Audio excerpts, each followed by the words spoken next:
Welcome friends, welcome to India சமையல். இன்றைக்கி வீடியோவில் சீக்ரெட்டான பிரியாணி மசாலா பவுடர் கரெக்டான மெஷர்மெண்ட்டில் உங்களுக்கு நான் செஞ்சு காமிக்கிறேன். வீடியோவை ஸ்கிப் பண்ணாமல் பாருங்கள் ஃப்ரெண்ட்ஸ். நம்ம சேனலில் போடுற வீடியோ உங்களுக்கு பிடிச்சிருச்சுன்னா சப்ஸ்கிரைப் பண்ணி வச்சுக்கோங்க. அப்போ தான் நான் போடுற ஒவ்வொரு வீடியோ உங்கள் நோட்டிஃபிகேஷனில் வரும். வாங்க எப்படி பண்ணலான்னு சொல்லி பார்க்கலாம். இப்போ நான் ஒரு கப் எடுத்திருக்கேன். இல்லை 100 கிராம் அளவுக்கு பட்டை சேர்த்துக்கிறலாம். இப்போ பார்த்தாலே தெரியும், அந்த 100 கிராமுக்கு ஒரு 3 கிராம் அளவு மட்டும் சுருள் பட்டை சேர்த்துக்கோங்க.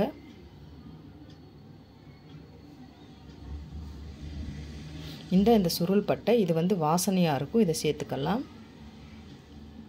நெக்ஸ்ட்டு ஏலக்காய் 50 கிராம் அளவுக்கு சேர்த்துக்கலாம். இப்போ 50 கிராம் இருக்குது, எடுத்துடலாம். கிராம்பு 25 கிராம் அளவுக்கு சேர்த்துக்கலாம். இப்போ பார்த்தீங்கன்னா 25 கிராம் அளவுக்கு இருக்குது, இப்போ எடுத்துடலாம்.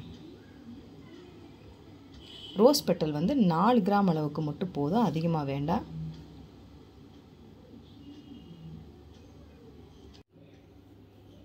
ஜாதி பத்திரி ஒரு 4 பத்திரி சேர்த்துக்கோங்க.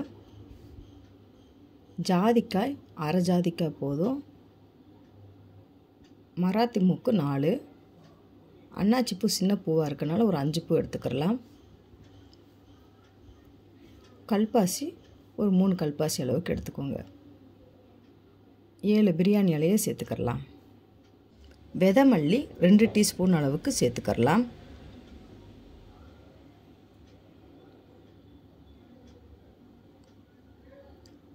மிளகு அரை டீஸ்பூன் அளவுக்கு சேர்த்துக்கோங்க. சீரகம் 2 டீஸ்பூன் அளவுக்கு சேர்த்துக்கலாம். சோம்பு 2 டீஸ்பூன் அளவுக்கு சேர்த்துக்கோங்க.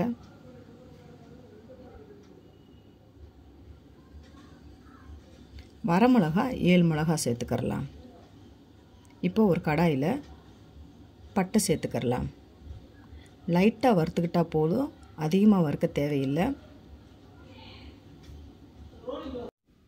இப்போ இந்த அளவுக்கு நல்லா வறுபட்டால் போதும். இப்போ எடுத்து ஆற வச்சிடலாம்.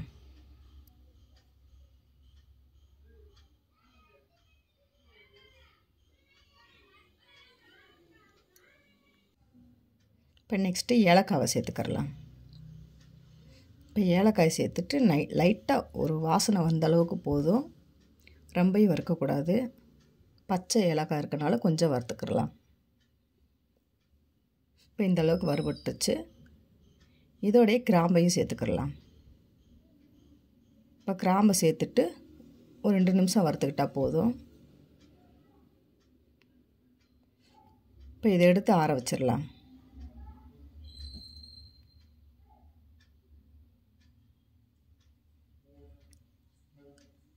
நெக்ஸ்ட்டு இப்போ ஜாதி பத்திரியை சேர்த்துடலாம்.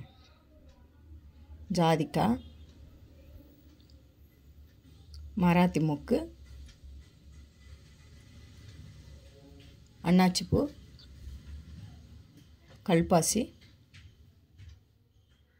பிரியாணி இலை இப்போ சேர்த்துட்டு லைட்டாக வறுத்துக்கோங்க. இப்போ இதுவும் நல்லா வறுபட்டுருச்சு, ஆற வச்சிடலாம். இப்போ நெக்ஸ்ட்டு நம்ம சீரகம், சோம்பு, மல்லி, மிளகு, வத்தல் சேர்த்துருக்கோம் பார்த்திங்களா, அதையும் ஒரு வறுத்துக்கலாம். இப்போ லைட்டாக வறுத்துக்கிட்டால் போதும். இப்போ இந்த அளவுக்கு வறுபட்டுருச்சு, ஆற வச்சிடலாம்.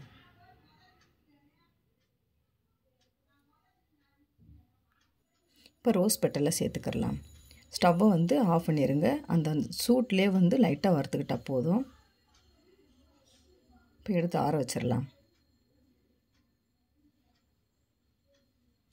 அரை டீஸ்பூன் அளவுக்கு கல்லுப்பு சேர்த்துக்கோங்க. உப்பு சேர்த்துக்கிட்டிங்கன்னா கெட்டு போகாமல் இருக்கும், ரொம்ப நாளையும் நம்ம வச்சு யூஸ் பண்ணிக்கிறலாம்.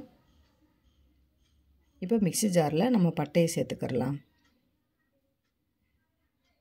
கிராம்பு, ஏலக்காய் அதையும் சேர்த்துக்கிறலாம்.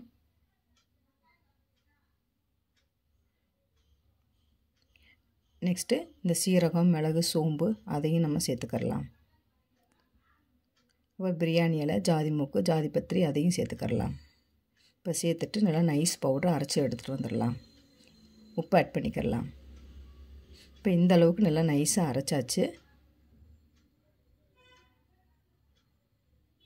இப்போ இதை வந்து ஒரு ஏர் கண்டெய்னர் பாக்ஸில் போட்டு நீங்கள் ஸ்டோர் பண்ணி வச்சுக்கிட்டிங்கன்னா ரொம்ப நாள் கெட்டு போகாமல் அப்படியே இருக்கும்.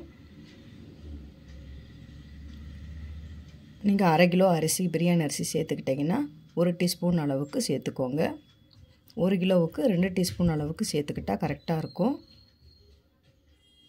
நீங்கள் சிக்கன் பிரியாணி விட மட்டன் பிரியாணிக்கு கொஞ்சம் 1 டீஸ்பூன் ஃபுல்லாக சேர்த்துக்கோங்க. சிக்கன் பிரியாணிக்கு கொஞ்சம் கம்மியாக சேர்த்துக்கோங்க, கரெக்டாக இருக்கும். ட்ரை பண்ணி பாருங்கள் ஃப்ரெண்ட்ஸ். ட்ரை பண்ணி பார்த்துட்டு கமெண்ட் பண்ணுங்கள். உங்களுக்கு இந்த வீடியோ பிடிச்சிருந்துச்சுன்னா லைக் பண்ணுங்கள், ஷேர் பண்ணுங்கள், கமெண்ட் பண்ணுங்கள். உங்களை நான் வேறோட சந்திக்கிறேன். பாய். தேங்க்ஸ் ஃபார் வாட்சிங்.